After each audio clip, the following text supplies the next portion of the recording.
merci, nous évaluons. Merci.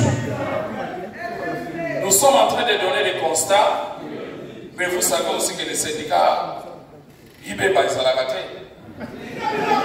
nous savons comment nous nous battons avec des armes légales. On vous a parlé du code du travail, on vous a parlé de la constitution, on vous a parlé des statuts. Voilà les armes qui nous permettent à pouvoir nous battre vis-à-vis de l'employeur. Un combat légal, tout simplement. Autre chose. Le gouvernement aliène l'indépendance et contrôle les plateformes syndicales par des pratiques peu recommandables. Il n'est pas prêt d'accorder les check-off aux syndicats pour que les syndicats vivent les cotisations de leurs membres et être à l'abri de la corruption. Vous savez ailleurs, quand vous allez en Afrique du Sud avec les COSATU, les gouvernements, par la loi, par les décrets, autorisent ce qu'on appelle les check-off. C'est-à-dire que les syndicats ne peuvent vivre que des cotisations de ses membres. Les syndicats ne peuvent pas aller vers le gouvernement pour demander, chercher de l'argent. Et est-ce qu'en ce moment-là, il sera en mesure de défendre les travailleurs? Dans les propositions que nous allons faire au gouvernement, le gouvernement n'a jamais été ennemi des travailleurs. Bien au contraire, nous apportons de l'eau dans le moulin pour que nous tous nous avalons. Alors nous allons proposer au gouvernement de pouvoir restaurer les dialogues, que ce soit un dialogue responsable et sincère. Nous devrons comprendre les difficultés, nous comprendrons les difficultés du gouvernement, mais le gouvernement doit également comprendre les difficultés des travailleurs. Il n'hésite pas, et ça c'est regrettable, il n'hésite pas à faire taire les dirigeants syndicaux par des suspensions, par des arrestations.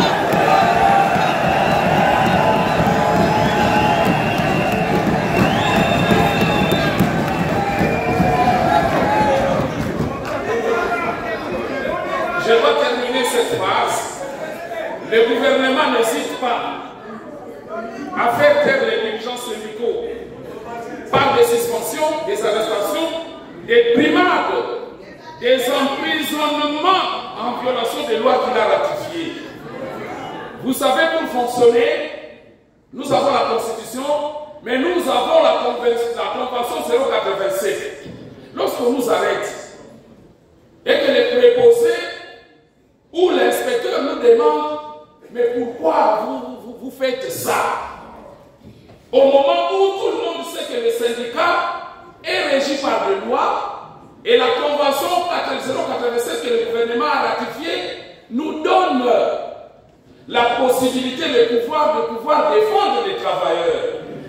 Vous avez remarqué, le Sinamed a été violenté dans un blouson lorsqu'ils avaient fait la marche.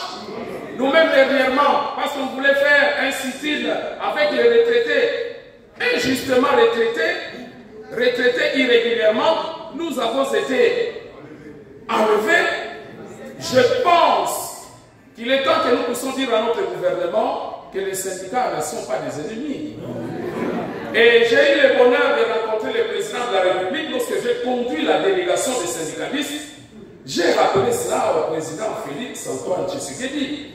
J'ai dit que vous êtes venus au pouvoir, nous avons milité ensemble, mais je crois que vous n'allez pas appliquer les méthodes du passé où on peut emprisonner les syndicalistes. Le chef de l'État avait souri. Il a garanti qu'il va nous protéger. Nous avons besoin de ça, de la protection de toutes les institutions. On doit protéger les syndicalistes parce qu'ils ne font que leur travail. Ce sont des parlementaires. Ils défendent la cause des travailleurs. Nous avons été vexés en commençant cette réunion, une instruction qui viendrait de quelque part pour nous interdire même avoir accès à la salle. Nous sommes des organisations privées et nous avons payé l'argent. Si cette recommandation vient du VPN, ça serait vraiment regrettable. Et je crois que le bureau va quand même protester. Parce que nous sommes dans notre pays, nous respectons la loi, on ne peut pas interdire une assemblée générale qui ne fait que des propositions au gouvernement. Qu'est-ce que nous avons remarqué de la part des organisations syndicales? Là, nous avons fait les constats au niveau du gouvernement. Et je crois que cette grande tribune historique, parce que c'est la première fois que nous nous mettons ensemble avec toutes les corporations, nous allons véritablement interpeller le gouvernement pour qu'il nous prenne au sérieux. De la part des organisations syndicales, nous-mêmes, ou nos collègues, on assiste fort malheureusement à l'émergence du syndicalisme d'affaires, où les dirigeants syndicaux sacrifient les travailleurs au profit des intérêts égoïstes.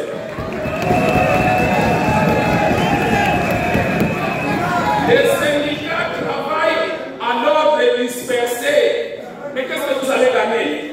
Lorsque la politique salariale nous dit nous pouvons proposer au gouvernement $300 pour le dossier. Si nous travaillons en ordre dispersé, est-ce que ça va réussir? Non. Donc désormais, on travaillera ensemble. Les syndicats travaillent en ordre dispersé. Les syndicalistes sont à la tête du leadership et s'entre-déchirent. Ils vont en Bouela 1, Bouela 2, Bouela 3. Bouela 1, Bouela 2, Bouela 3. Et les résultats, et pour toujours.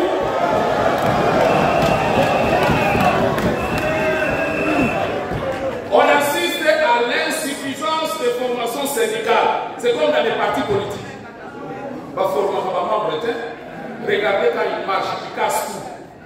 Nous, dans une des missions du syndicat, nous devons assurer ce qu'on appelle l'éducation ouvrière. Nous devons former nos bases, nos syndiqués, pour qu'ils comprennent que l'outil du travail, on le protège. Que l'argent, lorsque vous avez collecté, vous devrez amener dans les trésors publics.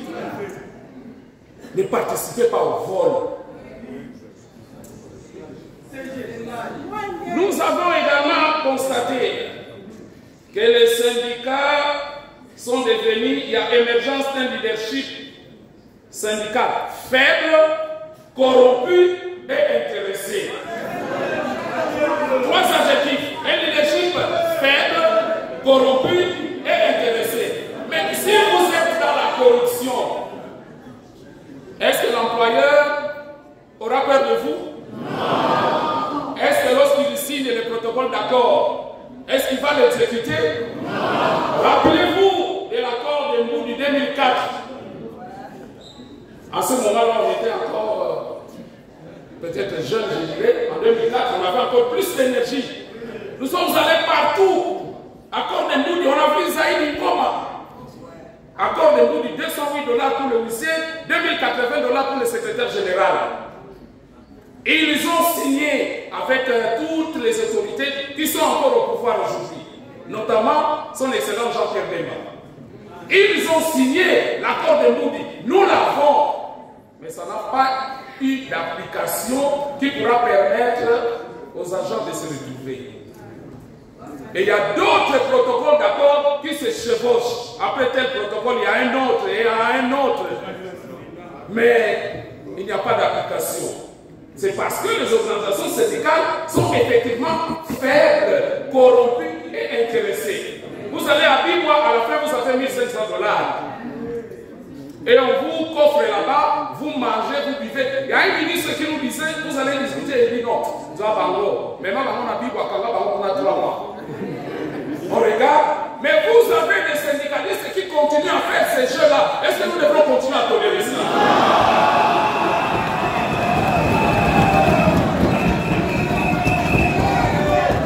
Nous allons terminer. Nous ne citons pas le nom des gens. De la part des agents, travailleurs, vous-même, tel que vous êtes là, les affiliés sont souvent démotivés et prennent peur de participer aux activités syndicales par crainte de subir la répression de l'employeur.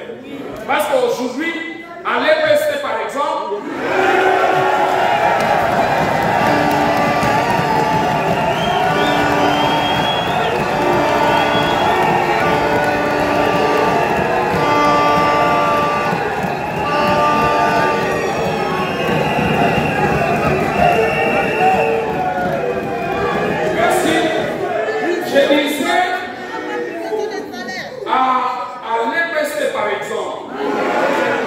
les ministres de ce secteur, fort malheureusement pour nous, les ministres de ce secteur, s'il vous plaît, il a instauré une sanction qu'on appelle la désactivation. Donc un agent de l'État qui travaille pour des raisons, parce qu'il est venu revendiquer ses droits, on les désactive de la liste de paye et cet agent de l'État n'est plus payé pendant des mois et des mois. Vous allez à la justice ne donne pas de solution. C'est grave. Mais nous avons remarqué que, mais ne me donnez pas trop de peine, parce que quand vous priez, l'éducation pour prière, c'est des autres datés. Ne me donnez pas trop de peine pour que nous expliquions et que nous terminions. D'accord? Je dis là que la sanction la plus grave que le ministre de l'EPST est en train de prendre, quand vous revendiquez, il vous désactive. On vous déclare même comme syndicat irrégulier. Notre syndicat a été déclaré irrégulier. Le camarade Kanakana a été déclaré irrégulier. Mais alors, à la grande surprise du chef de l'État, le ministre a été reconduit. Mais il faut savoir, comme il a des litiges, il y a des retraités qu'on a envoyés à la retraite injustement, des enseignants retraités injustement. Il y a ces problèmes de désactivation et il y a beaucoup de problèmes. Moi, je crois que dans la sagesse du chef, on l'a reconduit pour qu'il vienne terminer ces litiges.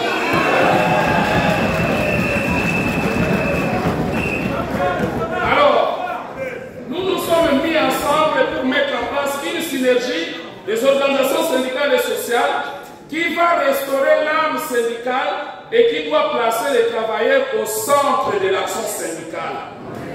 Cette synergie permettra de consolider la solidarité syndicale, ce qui va désactiver enseignants, va désactiver agents de l'État. Nos amis, par exemple, de la TGS qui avaient manifesté au niveau de l'administration, nous avons vu comment ils ont été brutalisés. Mais en ce moment-là, quand nous constatons qu'il y a une violation, nous tous, nous mettons ensemble dans la solidarité syndicale.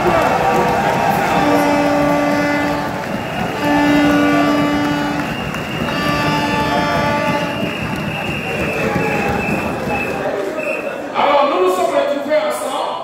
Il y a des corporations qui viennent un peu en hésitant, mais vous comprenez que ça va aller, parce que les professeurs d'université, je vois que le professeur de Rapico est là.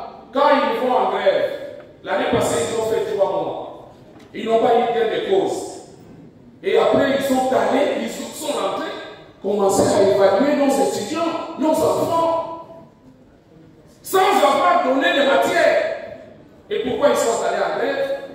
C'est-à-dire les grèves sectorielles apparemment ne marchent plus.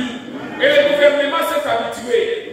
Vous êtes professeur à l'université, vous allez en grève, après on vous impose de reprendre la grève, vous reprenez le travail, vous allez évaluer, mais on doit avoir toute la conscience pour comprendre que nous sommes en train d'évaluer des matières qu'on n'a pas données. Et nous, en tant qu'organisation syndicale et sociale, nous devons nous insurger contre ça. Mais même pour les amis au niveau de l'EPST, nous allons pénaliser toujours nos enfants. Ça ne sera pas les enfants des autres. Nous allons dans une grève et après on corrompt tous les autres coordonnateurs, chefs de division, on force les enseignants à reprendre, 2 mois perdus. Je crois que nous devons changer de méthode. Les méthodes qui vont permettre que nous soyons plus forts. Et je crois que dans la synergie, nous allons réussir cela. Nos camarades médecins, ils sont allés en grève. Après, résultat, 0. Peut-être des petits riens là. Mais nous disons, ce n'est plus cette forme-là de grève que nous devrons continuer à appliquer parce que c'est contre les malades, c'est contre notre population. Il nous faut nous mettre ensemble, dire au gouvernement, nous allons marcher ensemble, mais voici les propositions que nous vous faisons. Et je crois que les autorités qui sont là, elles sont prêtes à pouvoir accepter ce genre de propositions, pourvu que ce soit présenté par des gens qui portent des valeurs et qui ne vont pas se faire corrompre.